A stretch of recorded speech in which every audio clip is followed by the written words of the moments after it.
What is good? What is happening, everybody? It's your boy Ferris Muldana, and welcome to another special edition of the Rally. Today, we're going to try to keep it short because 7:30 Pacific, my time, the first semifinal on the men's side is going to happen. So we want to get this when we get in and out. We only have two matches to talk about, really. It's the semifinals for the women's. We had Aryna Sabalenka against Elina Svitolina, and we had Pegula against Elena Rybakina.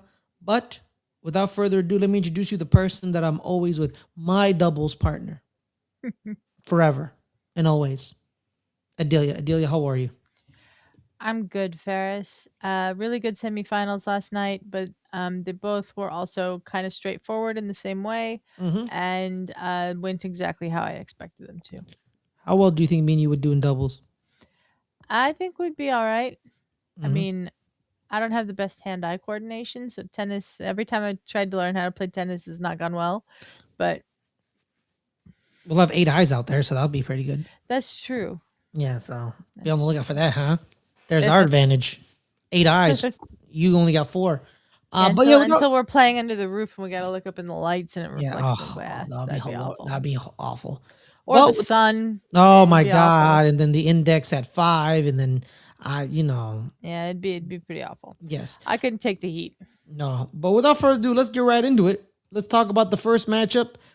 Is Aryna Sabalenka beat Elina Svitolina in straight sets, 6-2, 6-3. Some of the stats that talk about this match, funny enough, the aces category is in favor of Svitolina. She had 2 to nothing. So that's funny. But the double faults, she had 3. The Sabalenka's 1. And then we get right into the serving percentages, right? First serve in for Sabalenka, 67%, while Svitolina was at 56%. And the winning of the first serves, 69%, Sabalenka, 56% Svitolina. But then it decreases dramatically for Svitolina, unlike Sabalenka. Sabalenka only goes down 2 percentage points at 67%, but Svitolina 44%. So I think that's where the game was won. Sabalenka was just smashing the ball throughout this entire match. Tremendous times of point construction where she would pin Svitolina in the corner and then come cross court, or she would, make her, like misjudge on, she made her overthink where she was going. But most of the time, man, she was just smashing the ball, Adelia, on the returns, on her serves. It was just pure power, pure class by Aryna Sabalenka. Yeah, I agree. I think Sabalenka was teeing off on all of Elina's second serves, and that's why her second serve percentage is so low. I mean, honestly, it's higher than I thought it was going to be, just based off, like the eye test of watching the match. Sabalenka didn't have any trouble in this match, and I didn't really expect her to. Elina played one of the best matches I've ever seen from her against Coco Gauff. Usually when that happens and there's a big upset, there's a letdown the next round. And that's kind of what happened here. She was really trying. She tried everything she could think of, but she just couldn't handle the power coming off of Sabalenka's racket. And the Aryna's back in the final for the 4th year in a row. 7 straight hard court finals For Aryna Sabalenka. For Aryna Sabalenka, 7 straight. Hardcore slam finals. Hardcore slam finals, yes. Yeah, so that's a tremendous thing. Someone tried to bring up open era, but then there wasn't hard courts in the open era. It was all a lot of No, grass. We are in the open era. Yes, before the open era. Sorry, no one did this in the non-open era. There wasn't a lot of hard courts prior to the open era. So yeah, a lot of grass, a lot of clay, mostly. Yeah, Australia was a grass tournament. Yeah, for many years, and then they switched over to hard court. Same thing with the U.S. Open. We found out the U.S. Open when it was in Newport, Rhode Island. Check out our vlog on Good Friends, Better Rivals, where we learn more about that, how actually tennis was played on a hourglass-shaped court. Yeah, way back in the day.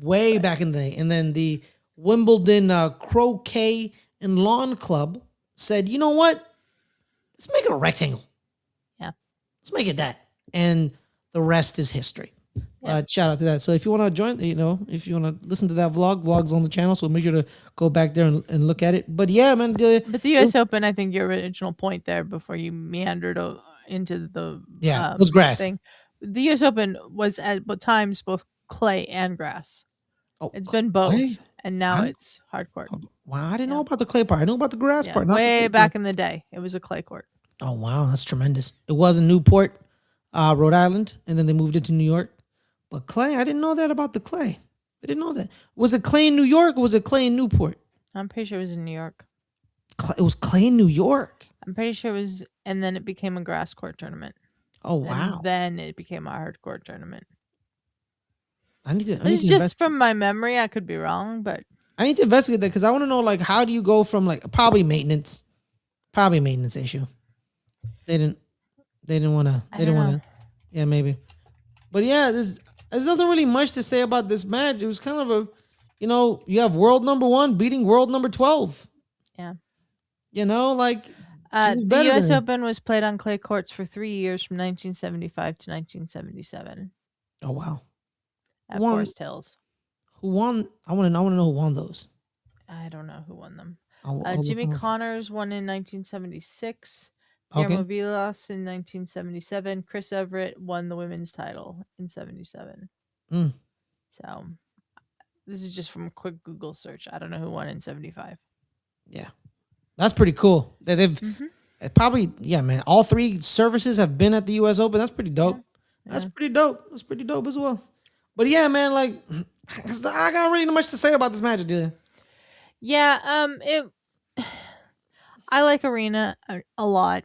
I Mhm. like Elina a lot. Their names are very similar. But I really wanted Elina to get a breakthrough here and get to a final. She's 31 years old. Um, Ironically, the same age as Jess Pegula. Mhm. Really thought that Jess had a better chance, actually, than. Hey, Shug, how's it going? I thought Jess had a better chance than Svitolina. This was the best match Sabalenka's played in the entire tournament. She didn't have the up and downs that she has had in previous matches. Mhm. She looks focused and ready. And not that Svitolina wasn't focused and ready, just that she couldn't have an answer for the power coming off Sabalenka's racket. Um, 29 winners to yeah, 12 winners in yeah. favor of Sabalenka. 3-3 on the return winners. Unforced errors 15-17 in favor of Svitolina, unfortunately. But yeah, man, it was kind of like break points. It was 4 out of 7. It wasn't that Elina played badly. Yeah, just Sabalenka played better. Yeah, it's just Sabalenka played better. Yeah. Yeah.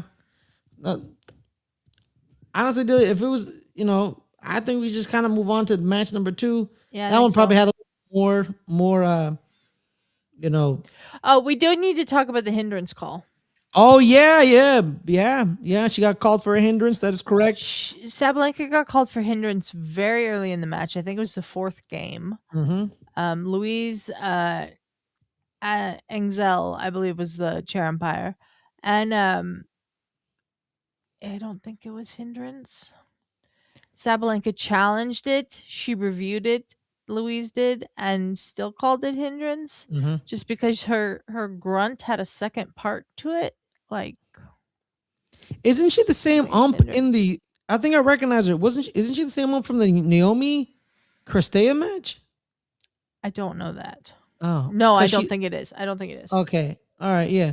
I saw a lot of people on Twitter that were saying they finally called it. Like they were like Yeah, waiting. there's a lot of people who think grunting at all is hindrance. Ah, I think that it's past that point. Like, it's just part of the game now. Sometimes grunting can be super, super loud. That, I think, is more of a hindrance, but I don't think what Aryna did in the match was hindrance. yeah. Yeah, it's kind of weird because like they're doing a motion. They're going like they're swinging the ball, and you're like, Here's my thing about the grunting. yeah. Can it get annoying? Yes, it Yeah, can. absolutely. But I don't understand how people think that they're gonna throw all of their body weight into a shot and not make some kind of noise doing it. I mean, like, if you bend down to pick up a box and it's heavy and you stand up, you usually go like, or something, you Yeah. know? So, like, I don't understand why people think that grunting is the worst thing in the world. It can get very annoying, obviously. But hey there, from streets to the stadium. How you doing? How are Thanks you? for joining us again. But yeah, I don't think what Aryna Sabalenka did was hindrance. Caroline Wozniacki in the booth agreed with me. Coco Vandaway on the sidelines agreed with me. Shout out to Coco. Where's Kiki? I mean, probably at home. Maybe. I don't know. But yeah, I don't think it was hindrance. And Aryna, I think, won that game, so it didn't matter at the end. But Yeah. I can see where you're showing me. I with grunting, I've accepted grunting in tennis. yeah, Like, when I first watching tennis, people were like, "Oh, they grunt. They grunt a lot. They make noises." I'm like, "Okay, cool. All right, it's whatever." So yeah, I was kind of surprised they gave her a hindrance for the grunt, and I'm like, "Don't all these people she grunt?" said it's because there was a second part to the grunt. Like, you're allowed like to make one continuous sound, but once it goes into a second part, it's hindrance.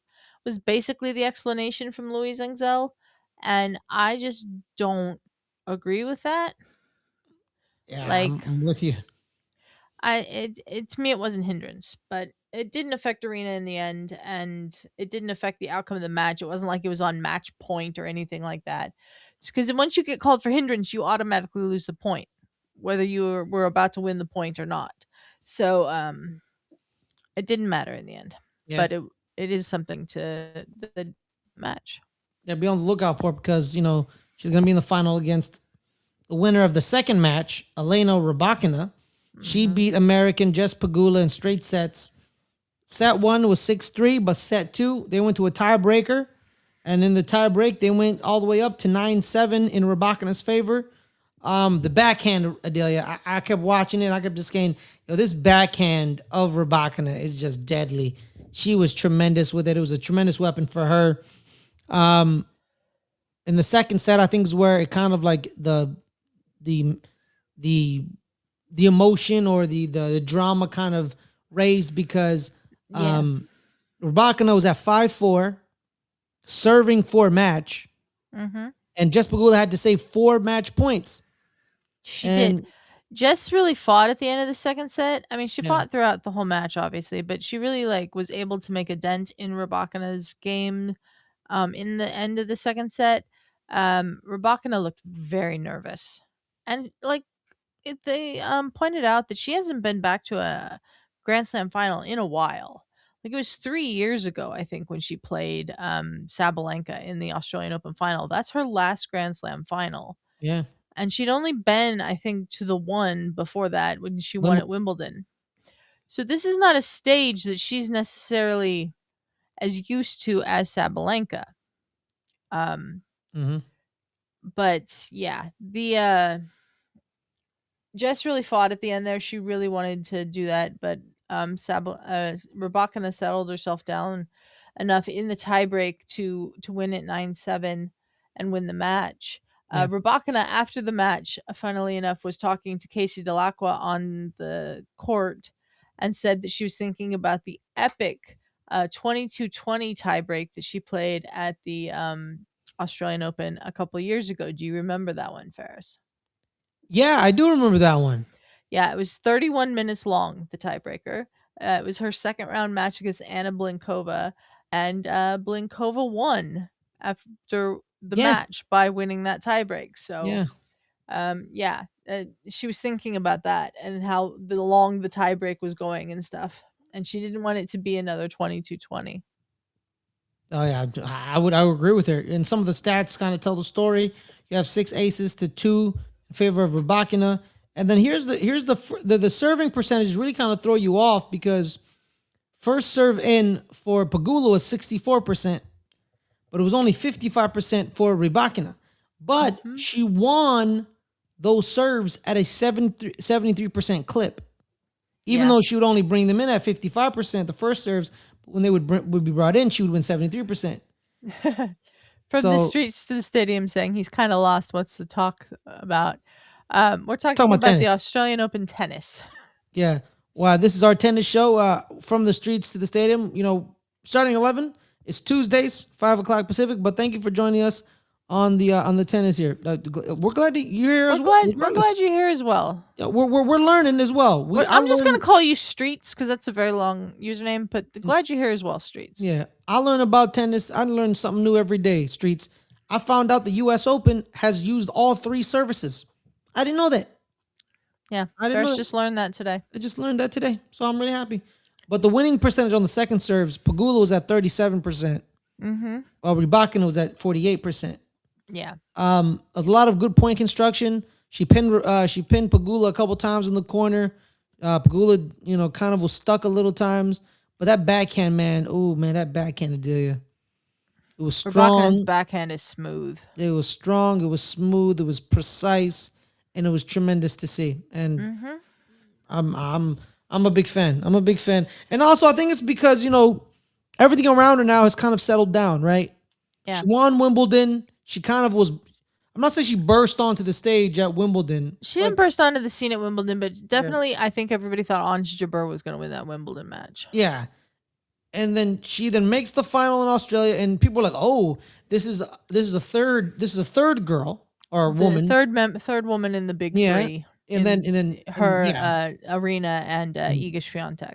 Yeah, and then Coco throws her name in. Now it's kind of a big four. And then Mm-hmm. she kind of tailed off a little, Rybakina, and it just became a big three. People were like, is Rybakina ever going to come back to what Rybakina was? Because of the coach team situation. He was suspended, and then his stuff got revoked, and now everything's kind of settled down, Mm-hmm. and everything's kind of leveled out. I think now she's leveled out and has now been more focused. But Yeah. unfortunately, I've seen the way she's played, the way she could beat Sabalenka if Sabalenka doesn't show up, but Aryna is just playing too good. These two have been the two most informed players of the whole tournament, so it makes sense that they're the two that made it to the final. I'm sticking Mhm. with my prediction of Rybakina, but it's hard to beat Aryna Sabalenka in Melbourne. Mhm. She's lost one match there in what is now 4 years. Mhm. So, we will see. We We will will see. see. I mean, we all thought that Sabalenka was going to beat Maddie Keys last year too, That's true. and Maddie came in there and played a great match. Elena Elena has the capability of going in there and playing a great match and beating Sabalenka tomorrow. So Mhm. we'll see. We'll see. We'll see about it. Adelia, that kind of wraps it up for us, really. Well, let's just preview quickly the men's semifinals Oh, let's tonight. preview it. Yes, that's true. Let's do it. We have, I think the first match is going to be, It's Carlos and Sasha. yeah, Sasha Zverev versus Carlos Alcaraz. Sasha Zverev has the most semifinal appearances of a man who's never won A Grand Slam. a Grand Slam. And Yeah. unfortunately, that's going to continue. I think it's going to continue to. Mhm. I don't see Sasha beating Carlitos. Mhm. He might. I hope he doesn't. Yeah. I think our stance on Sasha is pretty well known if you watch the show on a regular basis. Carlitos has done really well. He's trying really hard to get that career slam. He'd be the youngest guy to ever do the career slam if he got it. So yeah, I think Carlitos is moving through. What about the next match, Ferris? Sinner and Djokovic. We have Magic's personal henchman Novak Djokovic versus defending champion Yannick Sinner. Novak Djokovic hasn't won a set in 2 rounds. Novak Djokovic hasn't won a match since Saturday Yes. because his fourth round match was a walkover. Yep. His quarterfinal match was a walkover. Yep. His semifinal match, he was down 2 sets, and No, no, then no. Musetti got injured and retired. No, his quarterfinal match, Yes. he was down 2 sets and then retired. His fourth round match was the walkover. Walkover. Yes, you were correct. Semifinal now against Sinner. This will be a tough one. A rematch. Once A again, rematch. of the semifinal last year And the year before. and the year before. They just have a thing about meeting in the semifinals in Australia. Mm-hmm. I don't think he'll be like rusty because like it's Djokovic, but I do wonder how he like responds here, because he admitted, like we had the clip on the last episode Mm-hmm. of him saying, I was on the plane home if he doesn't get injured. Mm-hmm. So if Musetti didn't get injured, and a shout out to Musetti, hope you're doing well, man, because that sucks to be 2 sets to love up in a quarterfinal of a Grand Slam and have to retire. Yeah, because it also the injury kind of sees why he was down 3-1 in set three. People be like, Mhm. oh, but he was, Djokovic was up 3-1 in set three. He could have come back.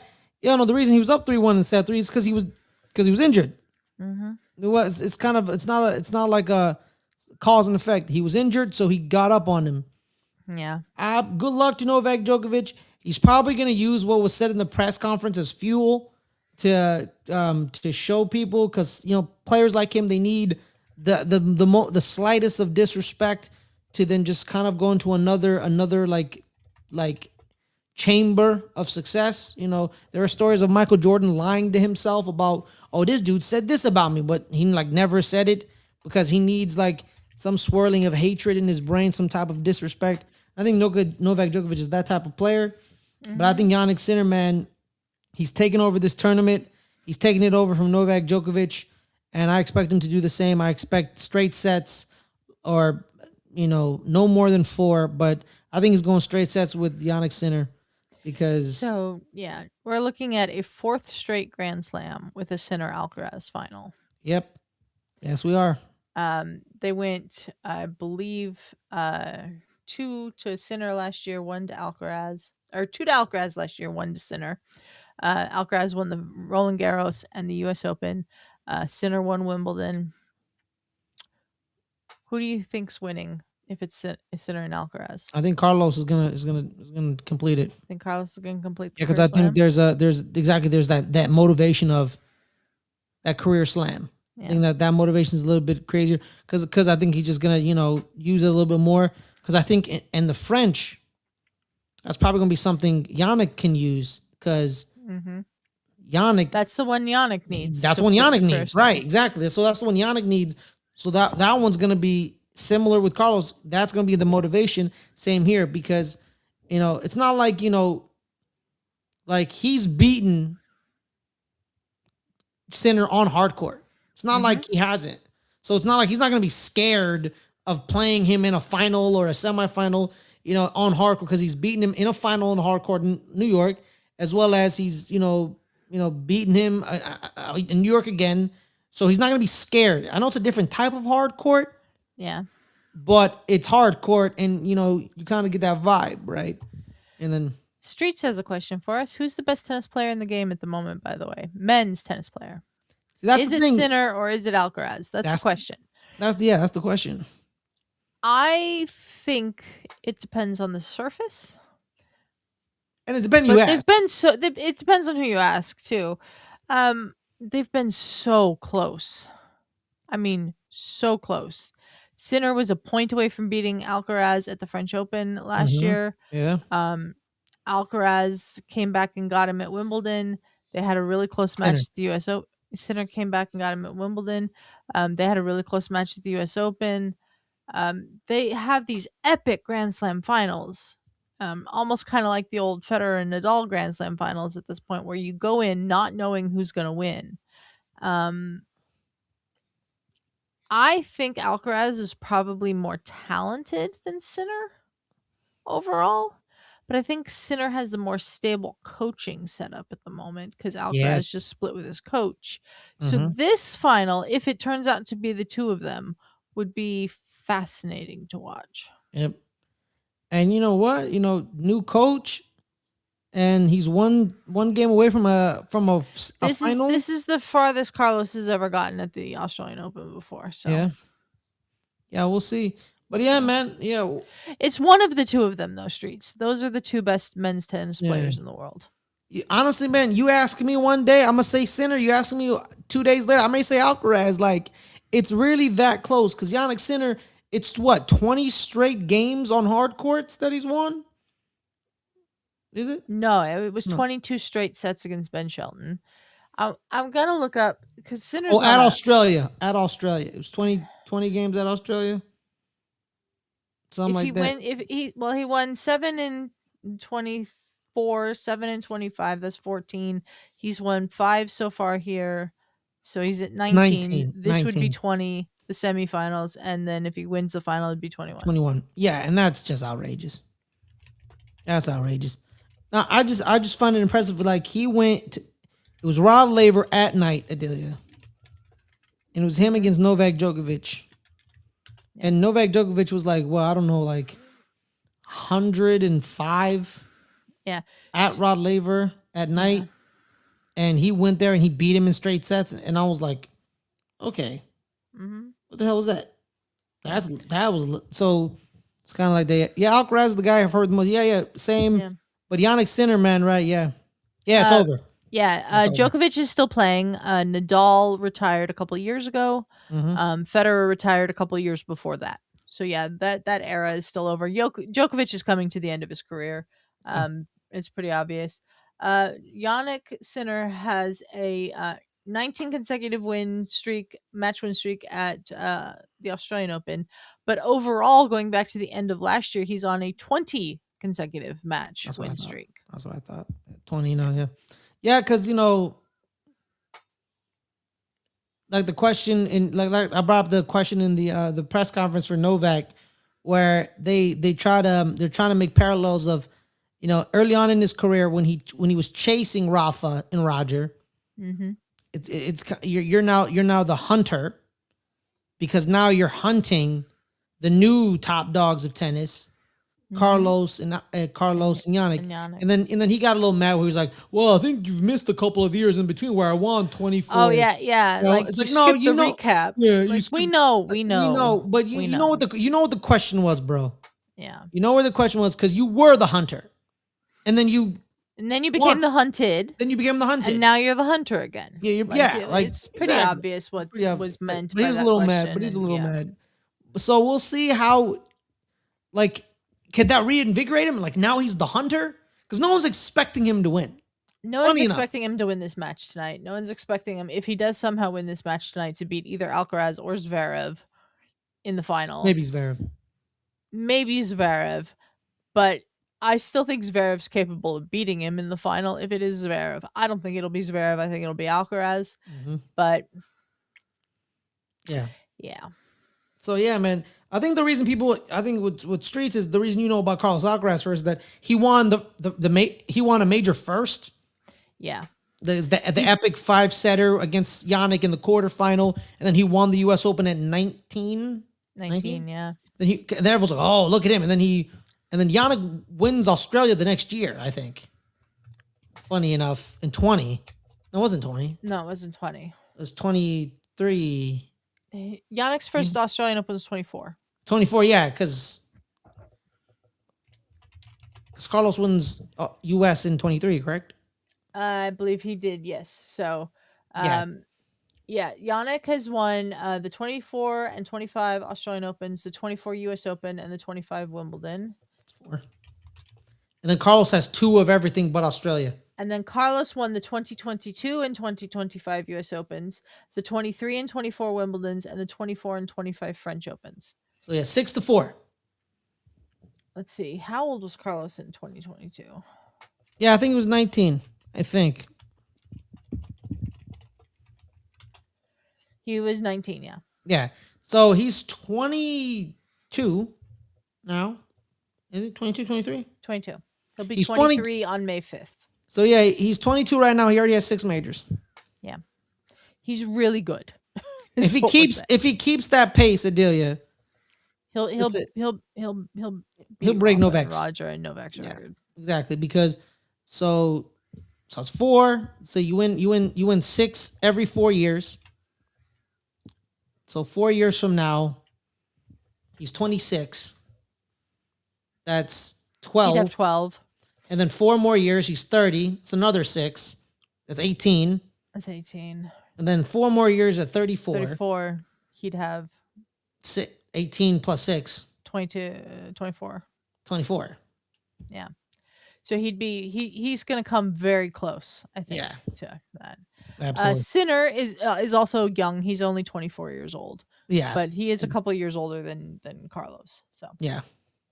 So that also could be a benefit. The the physical maturity of a 24-year-old against a 19 and 22-year-old. So there could be a little balance because people, say development stops at 24, 25. Physically, mentally, that's where the development kind of stops. So that's kind of a bonus for, for Sinner. But without further ado, it's 7:30. Match is about to start in about 10 minutes. Alcaraz, Sasha Zverev. Adelia, any last notes on this preview? I can't believe we're down to the business end of the tournament. I'm really excited for these men's semifinals tonight and then for the finals this weekend. We should say that we will not have a recap of the men's semifinals tomorrow because Ferris has to work during the day, but we will be doing that on Saturday at noon Pacific. Yep, Before Saturday the noon men's Pacific. final. We'll also recap the women's final in that episode. Also, so be on the lookout for that. Guys, thank you so much for joining us. Adelia, tell them where they can find you on the channels. You can find me on Starting 11 every Tuesday, 5 p.m. Pacific, talking Premier League with Snark. You can find me this weekend with Shug doing a watch along of UFC 325, I believe it is, starting at 2 p.m. Pacific on this channel. I've never watched UFC all that much, so we'll see how that goes. And then also, you can find me on the MCU Rewatchers Councils over on the Post Credits, our sister channel. Go to the postcredits.com and subscribe over there. And if you like what you've seen here today, subscribe over here too. Yep, guys, my name is Ferris. You can find me at Ferris Blonde on Twitter, _Ferris_Blonde on Instagram. You can find me here on the channels every Friday, 5 o'clock Pacific. What's up, Jimmy? Hi, Jimmy. 5 o'clock Pacific on Fridays. We do Good Friends, Better Rivals, the eponymous show. Caleb and me talk NFC football, American football, NFC East, but not this Friday. We won't be doing a show this Friday because I'll be at work, unfortunately. But be on the lookout for that. In 2 weeks, we'll come back and review the Super Bowl, review the teams. They'll be fully stocked in, and we'll see how it's going. But on that note, everyone, thank you guys so much for joining us. Hope you had a wonderful day. Hope you had a wonderful night. And wherever you're watching this, stay safe, stay cool, and we'll see you guys Jimmy's in the next time. future. Jimmy's in the future. It's 11:23 a.m. or 33 a.m. where he is right now. Tomorrow. Is he in Australia? He's not in Australia. Oh. I don't know where he is. I just know it's not Australia. But Jimmy's in the future. But yes, have a wonderful night, guys. We're gonna go watch the men's semifinals.